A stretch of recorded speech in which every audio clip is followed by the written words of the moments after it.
Ahí estamos. Bueno, vamos a arrancar. Vale aclarar que ayer jueves, ¿qué día hoy es? Ayer miércoles, perdón. Ayer miércoles 26 hicimos la unidad 1 y 2 y hoy vamos a hacer la unidad 5. Vamos a tratar de hacer la 6, pero por lo menos la 5 vamos a hacer porque es bastante larga esta unidad. Y nos saltamos la 3 y la 4 que son parte histórica, ¿verdad? Entonces, para mencionar nada más eso. Y vamos a usar como material, en este caso, por la extensión de la unidad y por lo interesante del resumen, vamos a usar por lo menos para esta unidad y seguramente para varias de las siguientes, el resumen de Nicolás, complementando con el libro y con un resumen más acortado para poder entender conceptos que no sean muy claros, ¿verdad? Bueno, primero que nada, vamos a hablar en la unidad 5 de la formación de los estados americanos, ¿verdad? Lo que vamos a ver un poco es la evolución del derecho internacional público en América Latina. Dice lo siguiente al respecto. La solidaridad entre las repúblicas independientes de América Latina ha sido el anhelo de grandes libertadores como Bolívar, San Martín y otros. A las primeras gestiones realizadas para tal efecto se las conoce con el denominador de movimiento latinoamericano o latinoamericanismo. Igual movimiento se verificó en América Central con el nombre de centroamericanismo, que se propuso la unidad de todas las naciones de esa zona para crear un sistema jurídico regional. Finalmente, el llamado panamericanismo constituye la consagración del sentimiento regional con el continente americano. Entonces, lo que estamos viendo en resumidas cuentas es un poco los intentos, primero que nada, recurriendo a los antecedentes históricos de estos grandes dos libertadores, ¿verdad? Simón Bolívar y José de San Martín, ¿verdad? Son dos grandes libertadores que, bueno, tenían un anhelo de crear una nación, vamos a decir, una nación única, ¿verdad? Era un ideal que existía en ese momento, ¿verdad? Como que querían que la América se independice del yugo español y que seamos una gran nación.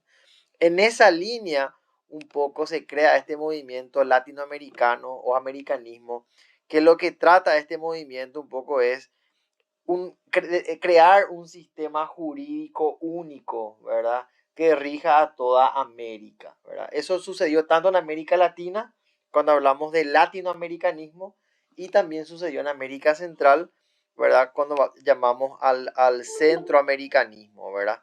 Que es el mismo concepto, ¿verdad? Un sistema jurídico que pueda funcionar para toda esa región de Centroamérica. Bueno, finalmente esto se consagró, se unificó y hoy ese movimiento se denomina panamericanismo, ¿verdad? Es la consagración de ese sentimiento de las naciones en tener un sistema jurídico regional, ¿verdad? Ese es el panamericanismo. Eso es referente a la formación de los estados, ¿verdad? Ahora, hablando un poquito de Simón Bolívar, él nace, esto es un poquito de historia, ¿verdad? El 24 de julio de 1783 en Caracas, muere su esposa, se traslada a París y prosigue su carrera militar, dice. Es nombrado por Miranda comandante político y militar de Puerto Cabello en calidad de coronel.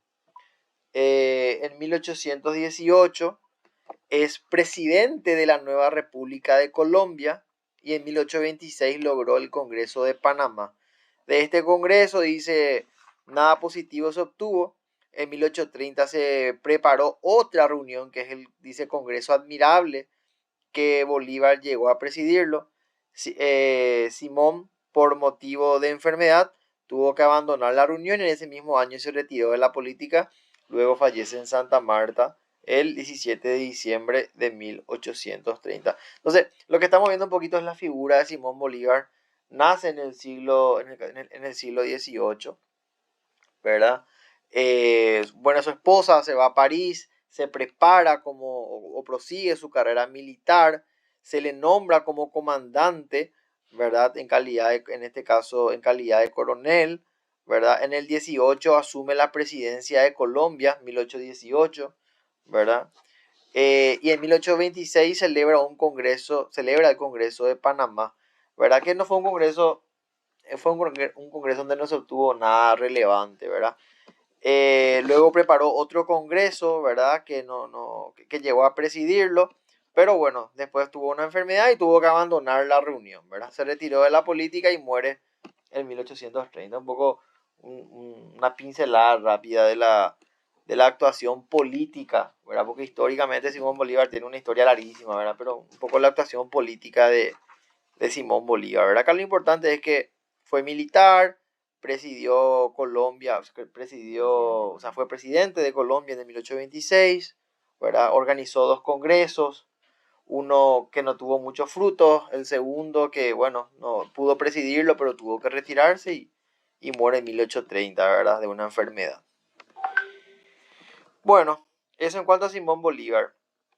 Ahora, hablando del Congreso de Panamá, del que justamente presidió Simón Bolívar, dice, realizada a instancia del presidente de Colombia, el libertador Simón Bolívar, es considerado como el inicio del latinoamericanismo. ¿Y qué nosotros decíamos que era el latinoamericanismo? Era esa unión entre las nuevas naciones recién constituidas buscando la creación de un sistema jurídico regional, ¿verdad? Queríamos dejar de depender de las leyes de la corona para empezar a crear nosotros un sistema jurídico regional. Eso constituye el latinoamericanismo. Se celebraron los siguientes acuerdos: Tratado de Unión, Liga y Confederación. Se pactaba una alianza de tipo defensivo y ofensivo, como también el sometimiento de cualquier discrepancia surgida entre las partes a la mediación.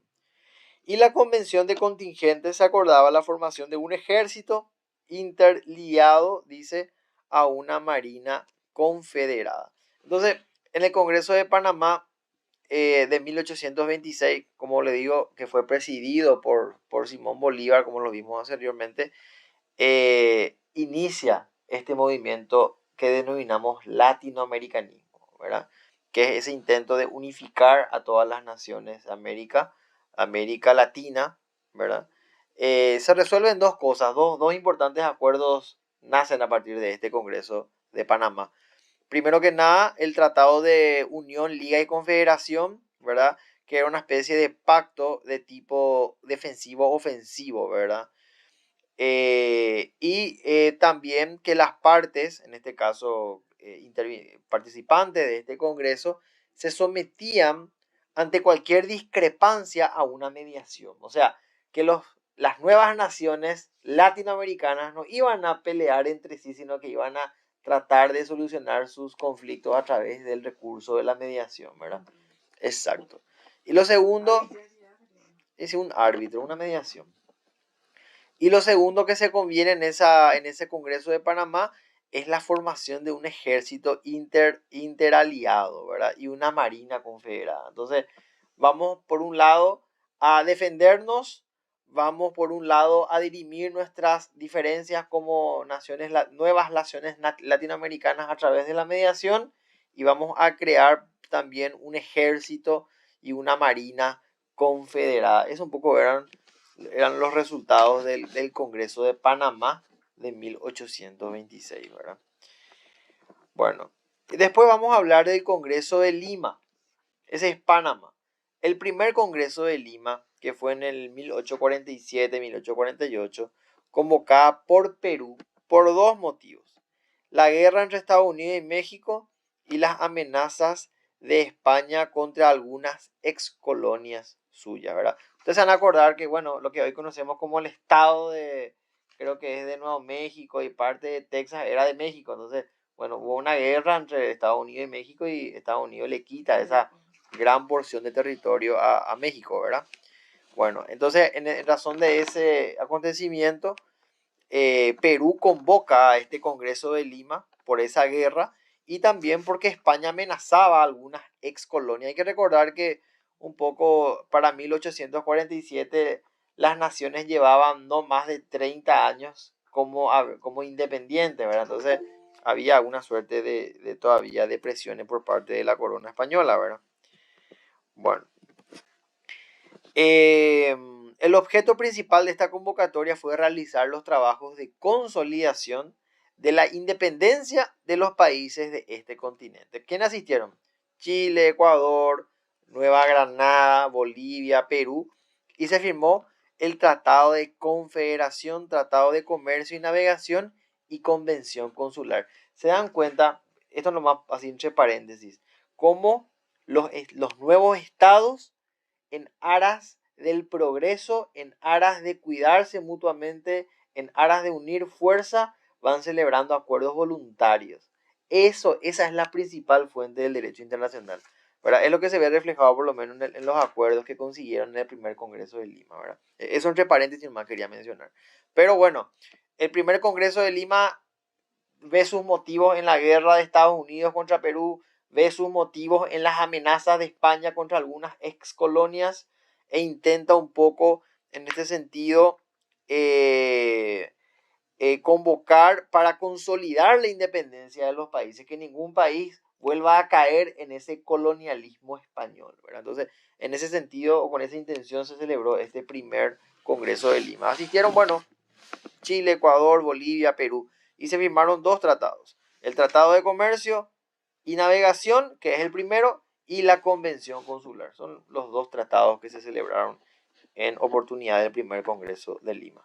Ahora, hay un segundo Congreso de Lima que se celebra en 1864.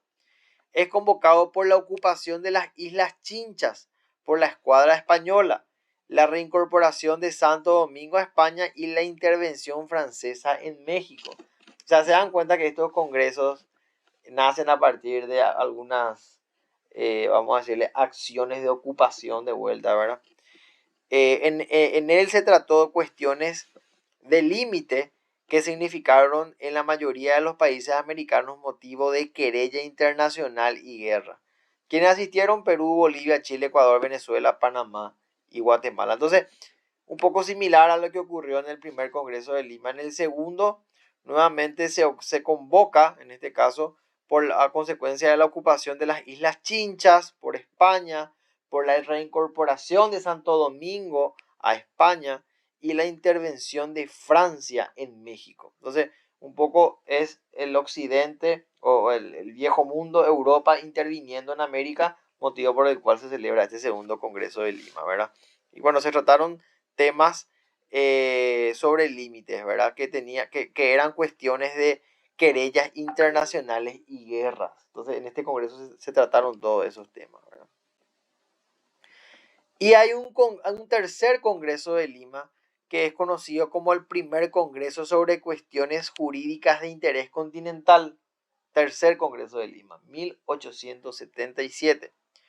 Tuvo como principal cometido la codificación del derecho internacional privado. En el tercer Congreso de Lima ya vemos el primer antecedente del derecho internacional privado. Se aprobaron dos tratados que posteriormente no pudieron ser ratificados. Tratados, dice, de privado y tratado de extradición. ¿Quiénes participaron? Perú, Argentina, Chile, Cuba, Brasil y Ecuador, ¿verdad? Entonces, este es el tercer Congreso de Lima. Entonces, resumiendo, hay tres Congresos de Lima. El primero para, en cierto sentido, o como consecuencia de la guerra, en este caso de Estados Unidos contra México, y también de las amenazas de España contra ex colonias, ¿verdad? Ese es el motivo de la celebración del primer Congreso de Lima. ¿Qué acordamos qué acordamos en ese primer Congreso los países latinoamericanos? Formar un cuerpo de ejército, un cuerpo de marina y dirimir todas nuestras disputas a través del recurso de la mediación. Ese es el primer Congreso de Lima. El segundo Congreso de Lima, como vimos, se da a consecuencia de que en este caso España toma las Islas Chichas e reincorpora a Santo Domingo bajo su poder, ¿verdad? Y por otra parte, la intervención de Francia en México. En este segundo congreso se trataron temas que eran motivo de querellas y guerras entre naciones, ¿verdad? Entre naciones. Entonces, ese es el contexto de la celebración del segundo Congreso de Lima. En el tercero sí ya vemos una cuestión jurídica. Es el primer congreso sobre cuestiones jurídicas. Acá un poco se intenta codificar lo que conocemos hoy como derecho internacional privado. Y se aprobaron dos tratados, ¿verdad? El tratado dice de derecho internacional privado y el tratado de extradición. Son los dos tratados que se aprobaron en este tercer Congreso de Lima. Entonces, es un poco respecto a los tres Congresos de Lima, ¿verdad? Ahora, hablando, estoy siguiendo el programa, ¿verdad? No me estoy saltando nada. Bueno. Ahora vamos a hablar del Congreso Jurídico de Montevideo, 1889-1890, considerado el más importante de la época. En lo que se refiere a la codificación del derecho internacional privado, fue convocado a iniciativa de Argentina y Uruguay. La capacidad de las personas ya se basó en el domicilio, ya no en la nacionalidad. Se consiguieron los siguientes tratados: el Tratado de Marcas, Tratado sobre Patentes de Inversión, Tratado sobre Extradición y Asilo, Tratado sobre la Propiedad Literaria y Artística, Tratado sobre el Ejercicio de Profesionales Liberales y el Tratado sobre Materias Civiles y Procesales, ¿verdad? ¿Quiénes firmaron este tratado? Bueno, Uruguay, Argentina, Paraguay, Bolivia y Perú. ¿Quiénes no firmaron? Chile y Brasil. ¿Cómo yo resumiría esto si tengo que desarrollar esta bolilla? Bueno, hubieron tres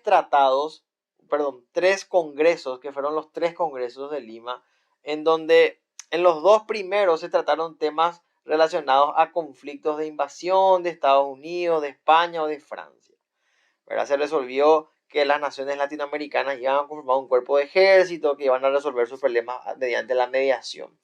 El tercer tratado de Lima creo que es el más importante, diría yo, ¿verdad? En donde ya se abordan cuestiones inherentes al derecho internacional privado, ¿verdad? Ya se trata, justamente se celebran dos tratados, de derecho internacional privado y el otro que tenga que ver con el acuerdo de extradición, ¿verdad? Entonces, este es un tratado fundamental en términos jurídicos. Y luego hablaría del Congreso de Montevideo, porque hay dos, aparentemente, congresos de Montevideo, ¿verdad? El primero, en donde se codifica el derecho internacional privado, ¿verdad? Y se realiza este congreso a iniciativa de Argentina y Uruguay. Se firman varios tratados, entre ellos el de marcas, patentes, extradición, propiedad literaria, ejercicio de profesionales y materias civiles y procesales. Todos estos tratados se celebraron en el marco del primer Congreso Jurídico de Montevideo. Más o menos así yo lo resumiría, ¿verdad? Ahora, tenemos el segundo Congreso Jurídico de Montevideo, que fue organizado nuevamente por Argentina y Uruguay. El objetivo principal consistió en revisar los tratados celebrados en el primer Congreso. O sea, en el segundo vamos a revisar lo que hicimos en el primero. Y de adaptarlo a la realidad actual. ¿Por qué dice eso? Porque el primero se celebró en 1889 y el segundo en 1939, o sea, 50 años después, ¿verdad? Se redactaron los siguientes documentos. Nuevamente, Tratado de Asilo, Refugio, Derecho de Navegación, Tratado de Derecho Procesal, Tratado de Derecho Penal, Tratado de Derecho Comercial Terrestre, Tratado de Derecho Civil, Tratado sobre Propiedad Intelectual, Convención de los Ejercicios de Profesional, ¿verdad? Estos tratados no se alteraron sustancialmente los de 1889, ya que solo fueron actualizados. Entonces, son un poco, este caso, los congresos, ¿verdad?, que se celebraron. 3 en Lima, ¿verdad? 3 en Lima, 2 en Montevideo. Son 5. O sea, el segundo era para revisar y actualizar, sí, los tratados de 1889. Exacto. Los dos primeros congresos de Lima eran como una respuesta a los intentos de Estados Unidos, Francia y España de ocupar o colonizar o recolonizar naciones independientes, ¿verdad? El tercer Congreso de Lima ya se abordan cuestiones de derecho internacional privado, cosas que tengan que ver con derecho consular, ¿verdad?, y derecho internacional privado. Luego tenemos los dos congresos de Montevideo, ¿verdad? En el primero se celebran una serie de tratados sobre derecho internacional. Hablamos de derechos procesales civiles, comerciales, ¿verdad? Y en el segundo Congreso Jurídico de Montevideo se revisan y se actualizan los tratados que fueron celebrados en el primero, a modo de ayornarlos al contexto histórico actual, ¿verdad? Porque se celebró 50 años después, ¿verdad? Entonces, un poco así resumiría yo esa parte, ¿verdad? Ok, ahora vamos a ver las conferencias interamericanas desde la de Washington hasta la de Caracas. Dice, estas son conferencias, ¿verdad? Cuando nosotros hablábamos de congresos, hablábamos de 3 congresos de Lima y 2 congresos jurídicos de Montevideo. Estas son conferencias. En la primera conferencia panamericana fue en Washington, ¿verdad? Participaron 18 países. Acá lo que se trató de estudiar es un plan de arbitraje general y la instalación de una oficina comercial o económica, ¿verdad? Que sea nexo entre las repúblicas, en este caso americanas. En la segunda conferencia panamericana de México, el tema tratado fue nuevamente el arbitraje, que se discutía si se debía ser obligatorio o facultativo, ¿verdad? ¿Qué quiere decir facultativo? Que podés o no recurrir eventualmente a ese árbitro. El criterio adoptado por la Haya fue el facultativo. Igualmente se firmaron acuerdos sobre codificación de derecho internacional. La tercera fue en Río de Janeiro. Se acordó la creación de una comisión internacional de juristas. La cuarta fue en Buenos Aires. No fueron de gran importancia, no obstante se firmaron acuerdos sobre cuestiones de índole económica, patentes de inversión, etc. La quinta fue en Chile. Se adoptó el sistema de las comisiones de investigación denominado Convención Gondra, en homenaje a su autor, ¿verdad? El tratadista paraguayo. Se acordó que todos los países miembros podrían tener un representante de su sede en Washington y la codificación del derecho internacional sería gradual y progresivo. La sexta fue en La Habana. Se aprobó el Código de Derecho Internacional Privado. La séptima fue en Montevideo. Se acordaron convenciones y resoluciones sobre codificación de derecho internacional sobre la cláusula de la nación más favorecida. La octava fue en Lima, en la cual se establece que caso de que la paz, la seguridad o la integridad de cualquier república americana sea amenazada por actos de cualquier naturaleza, puedan menoscabarla. Tales actos son de interés común de toda América y se hará efectiva la solidaridad coordinando sus respectivas voluntades. Esa es la octava, la de Lima. La novena, la de Bogotá. Se redactaron y aprobaron instrumentos, la Carta de Bogotá, ¿verdad? Que es de los Estados americanos, el Pacto de Soluciones Pacíficas, los cuales constituyeron, junto con el Pacto de Asistencia Recíproca, los pilares del sistema jurídico político interamericano. Y por último, la décima, que es la de Caracas, es una resolución del seno de la Unión, condenaba las actividades del movimiento comunista internacional por contribuir ella una intervención en los asuntos económicos. Igualmente, se aprobaron acuerdos sobre recursos naturales, plataformas submarinos, aguas marítimas, extradición, asilo, etc. Entonces, para resumir, porque obviamente citar las 10, demasiado crack tiene que ser, ¿verdad? Bueno, tenemos en este caso 10 conferencias, ¿verdad? Interamericana. Señora. Disculpame que te interrumpa. En el resumen está primero en Washington, tal cosa. Segundo en México, tal cosa. Ya. Vamos a mirar un poco. Sí.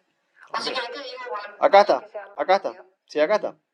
Justamente lo que dice Zeneida, ¿verdad? Lo que acabamos de leer. Este tema, ¿cómo lo resumiríamos? 10 conferencias interamericanas. La primera de Washington, hablamos de arbitraje. La segunda de México, también se habló de arbitraje. La tercera de Río de Janeiro creó la Comisión Internacional de Juristas. La cuarta de Buenos Aires, se firmaron acuerdos económicos. La quinta de Santiago se denominó la Convención Gondra en honor al tratadista paraguayo. Ahora se crean las comisiones de investigación. La sexta de La Habana aprobó el Código, dice, de Bustamante del Derecho Internacional Privado. La séptima de Montevideo acordó la cláusula de la nación más favorecida. La octava de Lima, la solidaridad americana contra los menoscabos de la paz. La novena de Bogotá aprobó la Carta de la OEA y su Pacto de Soluciones Pacíficas, y la décima de Caracas trató sobre la extradición, el asilo, etc. Entonces, estas son las 10 conferencias internacionales. Están muy bien resumidos realmente acá, ¿verdad?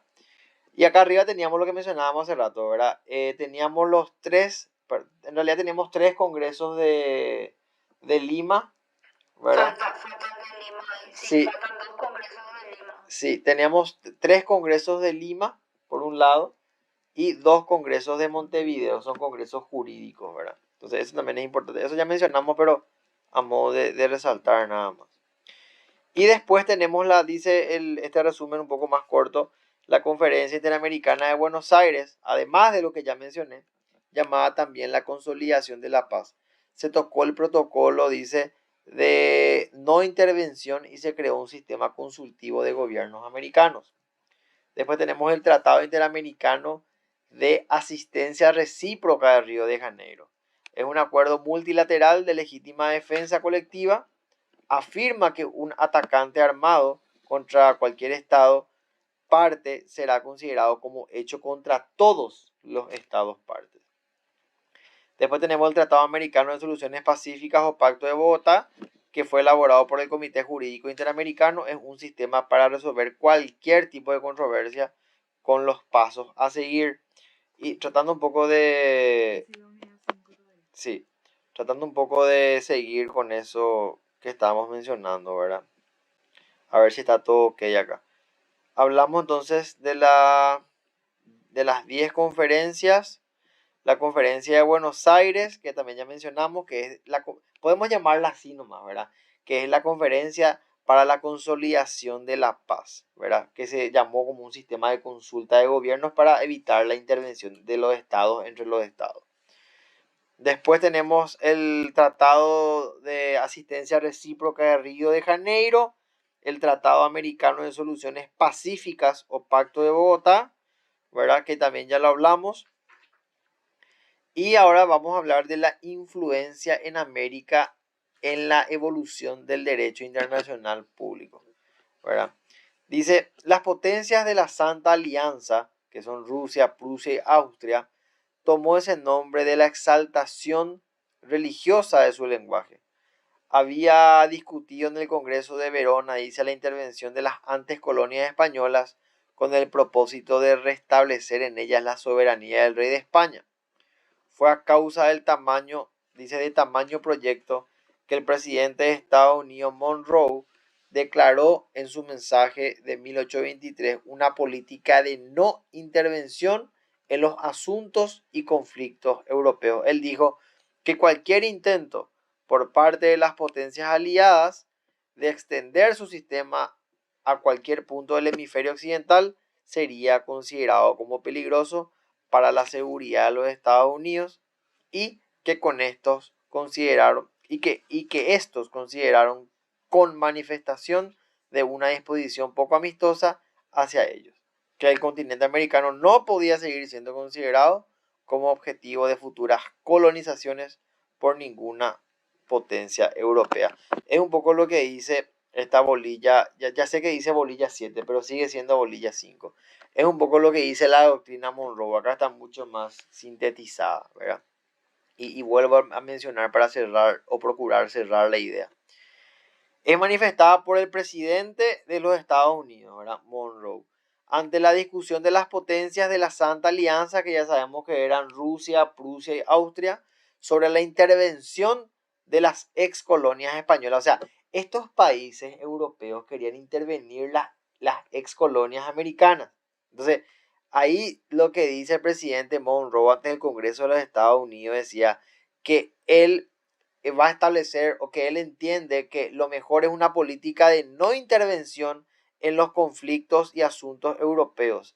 Y cualquier intento de esas potencias de replicar su sistema en América será considerado peligroso para la seguridad de los Estados Unidos. Entonces, la doctrina Monroe dice lo siguiente: yo no me meto en tus negocios, vos no te metas en los míos. Acá nada de extender doctrinas, control de potencia sobre países, ¿verdad? Cada uno nadie se mete en los problemas de nadie. Un poco esa es la doctrina Monroe, ¿verdad? Si vos te metes en mis problemas de asuntos internos, eso es considerado peligroso para la seguridad de mi país. Entonces, vos con tu problema, yo con los míos. Nadie se interviene. Ni América interviene en Europa, ni Europa interviene en América. Esa un poco es su doctrina.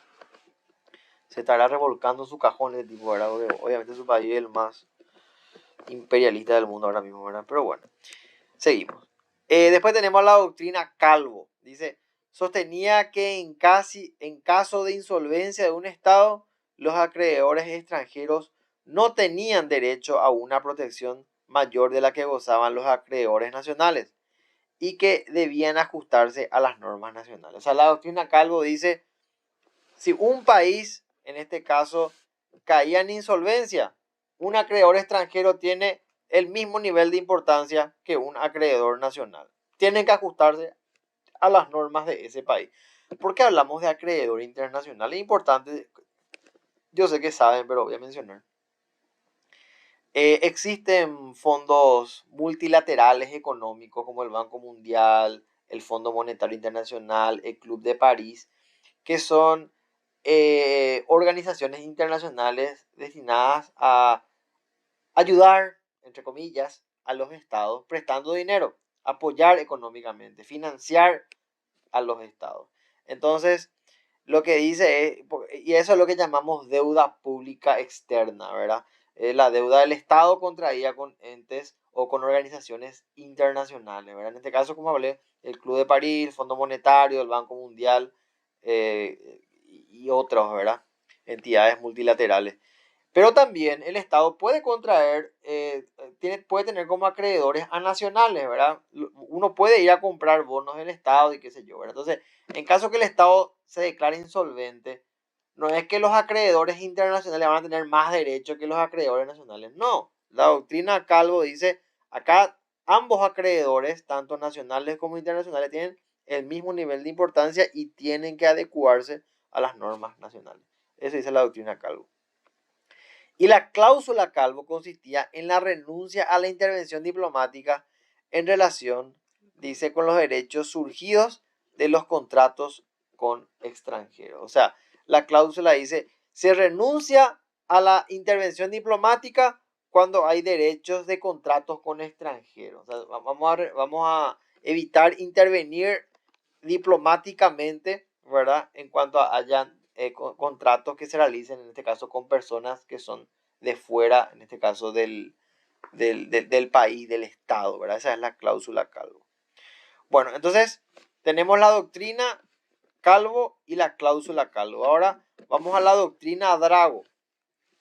Dice, la primera establece la prohibición de efectuar acciones coercitivas por estados acreedores contra sus pares deudores para hacer efectivo el pago basándose en el respeto a la soberanía. O sea, si el Estado paraguayo, al Estado paraguayo o si el Estado paraguayo le debe plata al Estado argentino, el Estado argentino no puede realizar ninguna acción coercitiva contra Paraguay.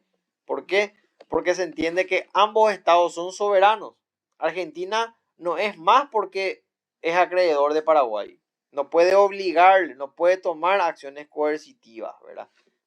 No importa que sea acreedor, no importa que tenga el derecho. No puede ejercer ninguna acción para obligarle a Paraguay. ¿Por qué? Porque ambos son soberanos, ¿verdad? Esa es la doctrina Drago, ¿verdad?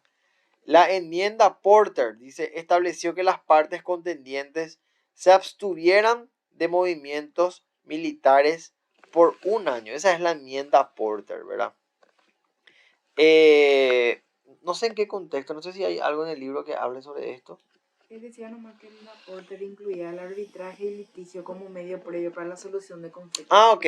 Entonces, cuando dos estados, en este caso, están, o dos o más estados, pueden estar en controversias, en conflictos, entonces lo que establece esta enmienda Porter es que las partes, en este caso, que toman un sistema de resolución de controversias, se abstienen de realizar movimientos militares por un año. O sea, si Paraguay tiene mambo con Argentina por la cuestión del río, ¿verdad? Y celebran una especie de tratado, de acuerdo, un sistema para resolver esa controversia.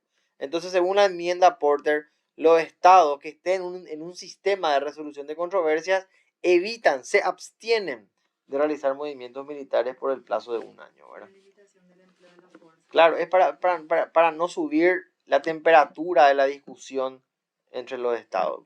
Imagino que es por eso, ¿verdad? Después hablamos de la proposición Gondra.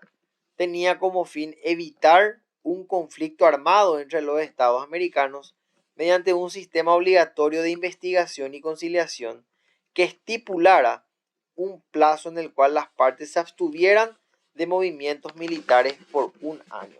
Es un poco similar a la enmienda Porter, ¿verdad? Y este es un tratadista paraguayo. Hay que darle al César lo que es el César.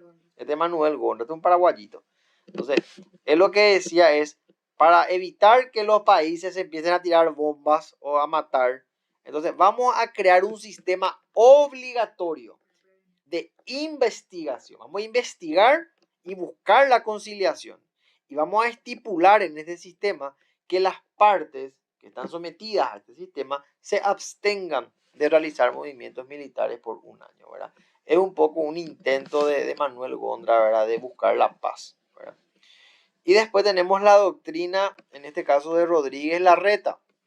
Dice, manifestaba que para garantizar la supervivencia de los gobiernos democráticos debía crearse un instrumento supranacional que se halle por encima de la soberanía de los estados a fin de denunciar ante ellos los gobiernos antidemocráticos. Entonces, la doctrina de Rodríguez Larreta decía, no, vamos a crear un orden que esté por encima de los estados soberanos. Entonces, ¿para qué? Para que se pueda, vamos a decir, con este instrumento, denunciar gobiernos antidemocráticos, ¿verdad? Es como que una ley superior va a tratar de regular la conducta de un Estado, ¿verdad? Esa es la doctrina Rodríguez Larreta. Acá dice que esa propuesta fue rechazada por la mayoría de los países, por lo que no cobró vigencia. Claro, porque ¿qué país va a querer que haya una ley a la cual el Estado tiene que someterse? ¿Verdad? Eso es muy Porque difícil. implicaría la intervención. Claro, eso es intervención en la soberanía. Cada estado puede autodeterminarse como quiera, ¿verdad? Entonces no puede una ley superior determinar cómo un estado va a actuar. Un poco en esa línea, esta doctrina no tuvo mucho éxito, ¿verdad? Y después tenemos al derecho internacional americano. Vamos a hablar los principios de Amancio Alcorta y Alejandro Álvarez. Tanto Alcorta como Álvarez sostuvieron que existe un derecho internacional americano, no solo uno universal que abarca a todos.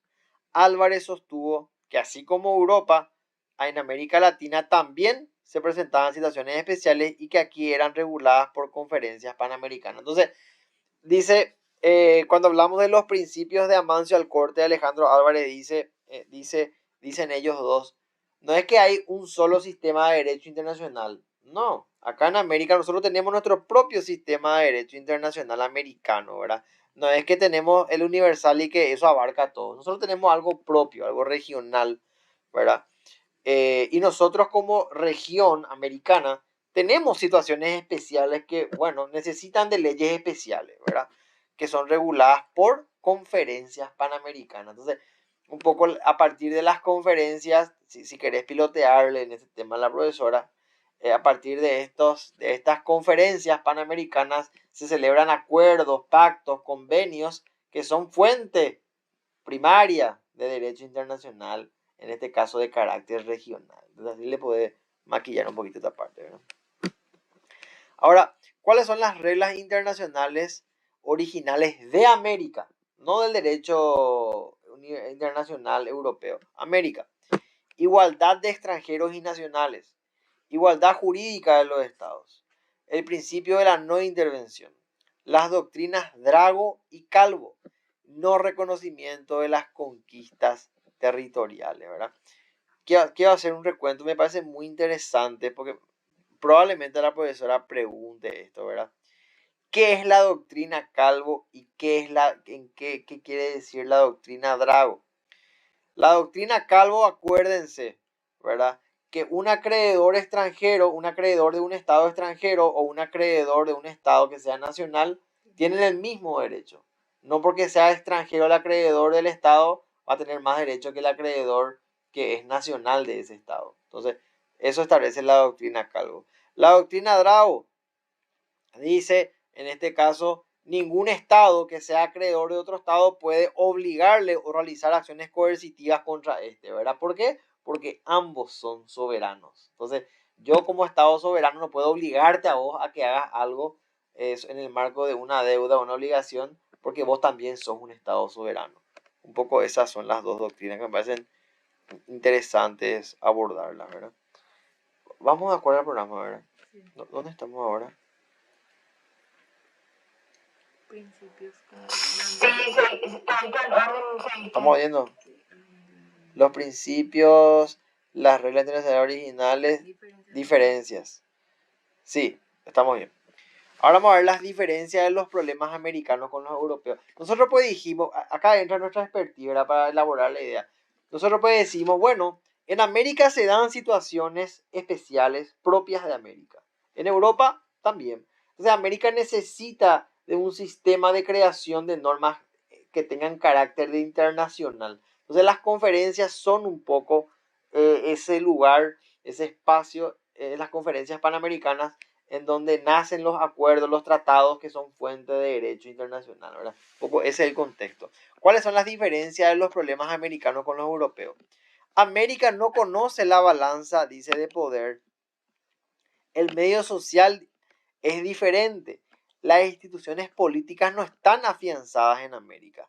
La mayoría de nuestros países son subdesarrollados y las revoluciones y golpes de Estado fueron muy frecuentes hasta antes del año 2000. Entonces, Europa, al ser un continente mucho más viejo, no tiene los problemas que tiene el continente americano, que son repúblicas mucho más, eh, no quiero hablar de repúblicas, son civilizaciones más nuevas, hablando en cierto sentido, ¿verdad?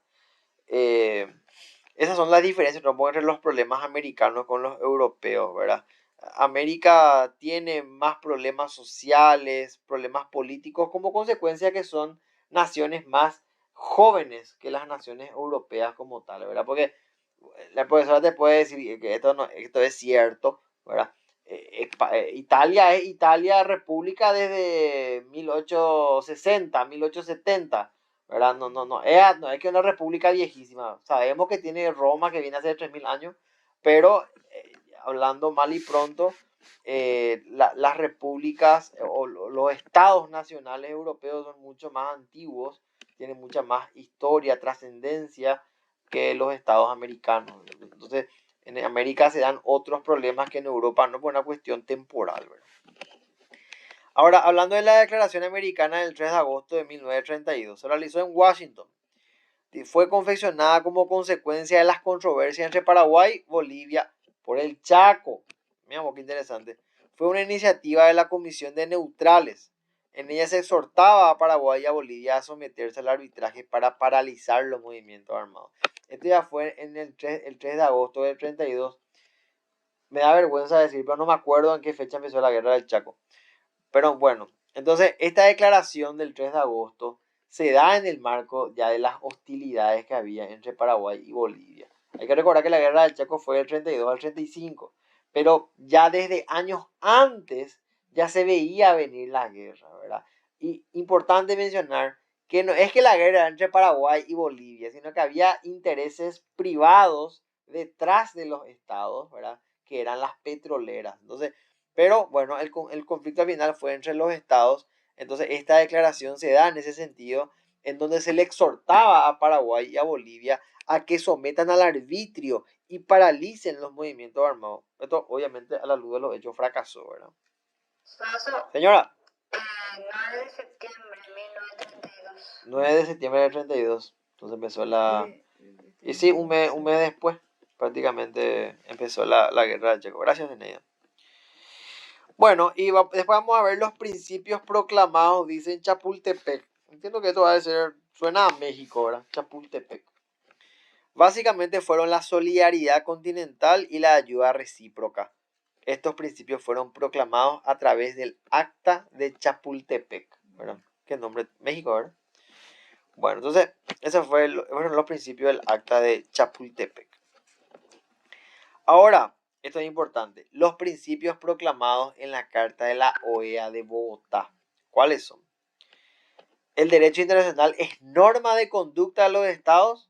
en sus relaciones recíprocas.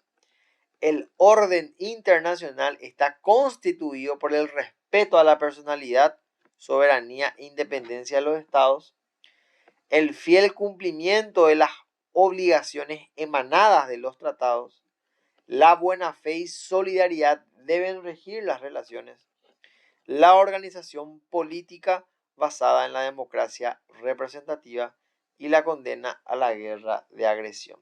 Son un poco los principios que se declaran en la Carta de la OEA que se celebra en la conferencia de Bogotá, ¿verdad? Entonces, es el último punto, entiendo, de esta unidad 5, ¿verdad? Bueno, quiero procurar con el programa, porque sé que es una unidad muy larga, ¿verdad? Pero hay temas que me parecen importantes resaltar, ¿verdad? Entonces quiero recapitular nomás algunas cositas que me parece que sí las tenemos que mencionarlas, ¿verdad? Este empieza en la bolilla 6. Acá empieza, ¿verdad? Hay influencia. Sí. No sé si pueden corroborar. Vamos a mirar. El derecho. Espérame que un ratito se me... Acá está eso. La influencia, sí, está más atrás. ¿Más atrás? Sí. Pero acá no está eso. La primera parte leímos la de primera parte está en el resumen, en este resumen. Nico. Sí, ya. falta un poquitito ahí, pero no importa. Porque acá lo que quiero mencionar es, porque hay antecedentes que tenemos que mencionar, ¿verdad? La formación de los estados americanos, bueno, sabemos que se da como producto de los movimientos independentistas, ¿verdad? En el siglo XIX, más que nada, en los 1800 se dan movimientos independentistas en donde el anhelo era, en este caso, crear una gran nación, ¿verdad?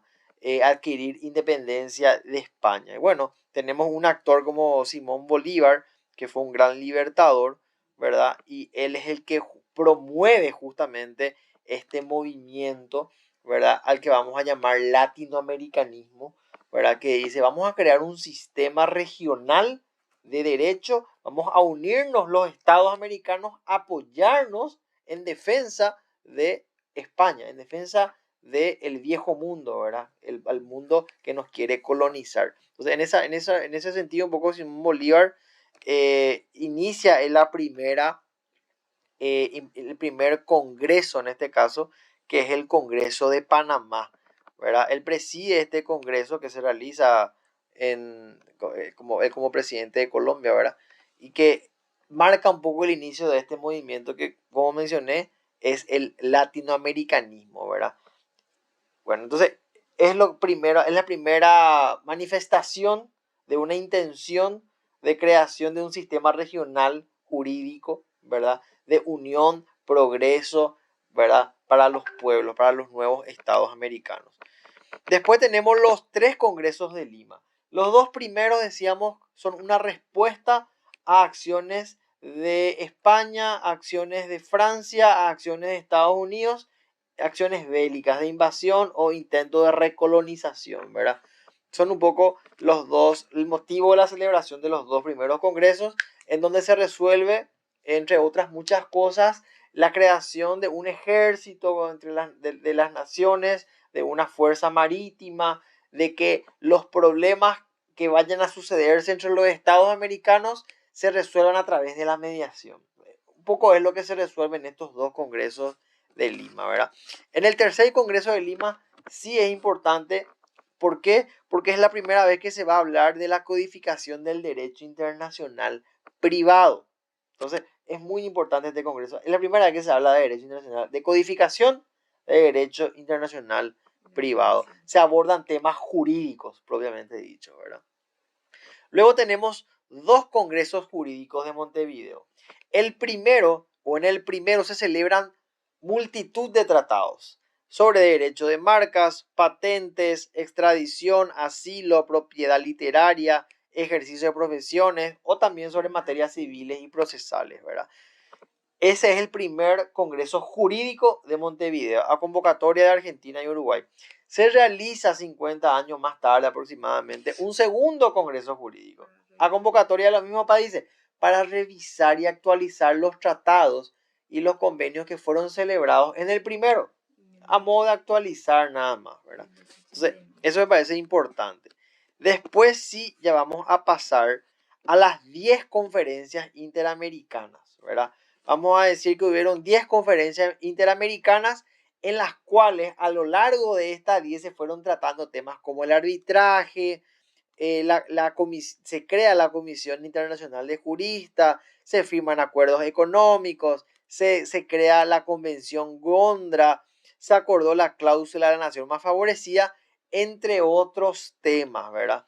Entonces todo esto se da en el marco de las 10 conferencias interamericanas. Inicia con la de Washington y finaliza la 10ª con la de Caracas. Entonces voy a decir así ya, ¡pum!, liquidado ya el asunto, ¿verdad? Adicionalmente a esto, se realizó una conferencia interamericana en Buenos Aires, donde se trató de consolidar la paz, ¿verdad? Se crea como un sistema consultivo de gobiernos americanos, siempre en aras de evitar conflictos entre estados americanos. O sea, no nos vamos a tirar bombas, señores, vamos a hablar, vamos a consultar, vamos a investigar, porque eso es lo que dice la Convención Gondra. Vamos a crear una comisión de investigación, vamos a evitar acciones bélicas por un año, o sea, vamos a hablar, más o menos eso es lo que se trata de hacer con todas estas conferencias, ¿verdad? Después tenemos el Tratado de Asistencia Recíproca de Río de Janeiro, que es un acuerdo multilateral, en donde si a un estado le atacan, a un estado americano, se considera que atacaron a todos los estados. O sea, todos los estados vamos a apoyarnos en caso de que uno sea atacado. Y después tenemos el acuerdo, el Tratado Americano de Bogotá, que es el Tratado Americano de Soluciones Pacíficas, ¿verdad? Es un sistema para resolver cualquier tipo de controversia, o sea, sin intervención bélica, sin guerra. Eso en cuanto a esta primera parte de la unidad. Después podemos hablar de la doctrina de Monroe, ¿verdad? Que en líneas generales lo que dice el presidente americano en el Congreso de los Estados Unidos es que él no considera apropiado que ningún estado se meta en los asuntos internos de otro estado. Claro, cada uno con sus problemas. Y si, ¿por qué esto? ¿Por qué Monroe dice esto? Bueno, porque teníamos a la Santa Alianza, que estaba integrada por Rusia, Prusia y Austria, que querían realizar intervenciones en América. Entonces ellos lo veían como una acción peligrosa que 3 potencias europeas quieran intervenir en situaciones que se vayan dando en estados o en cuestiones de estado que sean americanas. Entonces la doctrina Monroe dice: no intervención de América en Europa, no intervención de América en Europa. ¿Por qué? Porque es considerado un peligro. La doctrina Calvo dice que en caso que un Estado sea insolvente, el derecho de los acreedores extranjeros es el mismo que el de los acreedores nacionales, ¿verdad? Entonces, se someten ambos a las leyes nacionales de ese país. Si un país cae en insolvencia, o sea, si el Estado no puede honrar sus compromisos. La doctrina Drago dice: ningún Estado que sea acreedor de otro Estado va a poder ejercer acciones coercitivas sobre el Estado deudor. Entonces, esto reconociendo y respetando la soberanía de los Estados, ¿verdad? La proposición Gondra dice: ante una posible amenaza o posible conflicto entre Estados, vamos a someter esto a un sistema de investigación y conciliación. ¿Para qué? Para que no se realicen movimientos militares en un año y se pueda llegar a la solución del problema, ¿verdad? Es un paraguayito de ¿verdad? La proposición Gondra. La doctrina Rodríguez Larreta, bueno, como todo curepí, ¿verdad? Vamos a crear un sistema internacional que rija a los estados, un sistema de leyes obligatorias que rija a los estados. Nadie le dio bola, a nadie le gustó. Y después tenemos el derecho internacional, ¿verdad? Que es de americano. Hablamos de Amancio Alcorta y Alejandro Álvarez, ¿verdad? Ellos dicen que existe un sistema de derecho interamericano, ¿verdad? Internacional americano, mejor dicho. ¿Por qué? Porque hay situaciones especiales que suceden en América y para eso se necesita un derecho regional que resuelva cuestiones especiales. Eso nada más, ¿verdad? Y después tenemos las reglas internacionales que son originales de América. Hablamos de la igualdad de estados, hablamos de la igualdad entre extranjeros y nacionales, la igualdad jurídica entre los estados, el principio de la no intervención, las doctrinas Drago y Calvo que ya mencionamos y el no reconocimiento de las conquistas territoriales. Posterior a eso mencionamos la diferencia de los problemas americanos con los europeos. Sabemos que al ser regiones una más antigua que la otra, los problemas, los contextos sociales, políticos y económicos son muy distintos, ¿verdad? América, al ser un continente más nuevo, entre comillas, hablando en términos sociales, políticos y económicos, tiene distintos problemas que requieren diferentes leyes. Entonces, el mecanismo de creación de esas leyes de carácter internacional público un poco son las conferencias, ¿verdad? Eso es en cuanto a las diferencias de los problemas americanos con los europeos. Después tenemos la Declaración Americana del 3 de agosto. Esto es en aras de evitar un conflicto armado entre Paraguay y Bolivia, ¿verdad? En la disputa que tenían por el Chaco. Bueno, como sabemos esta declaración no tuvo mucho efecto porque no nos licuamos con los bolivianos, ¿verdad? Después tenemos los principios de Chapultepec, que son la solidaridad y la ayuda recíproca. Esto fue redactado en el acta de Chapultepec. Y por último, los principios proclamados en la Carta de la OEA, ¿verdad? Que es el derecho internacional, que el derecho internacional es la norma de conducta, que el orden internacional está constituido por el respeto a la soberanía, a la independencia, el cumplimiento de las obligaciones, la buena fe, la solidaridad, la organización política basada en la democracia y la condena a la guerra y la agresión. Entonces, un poco esa es una pincelada bastante rápida, ¿verdad?, sobre esta unidad 5, ¿verdad? No sé si quedó algo de repente en duda o algo que no haya quedado claro sobre esta unidad.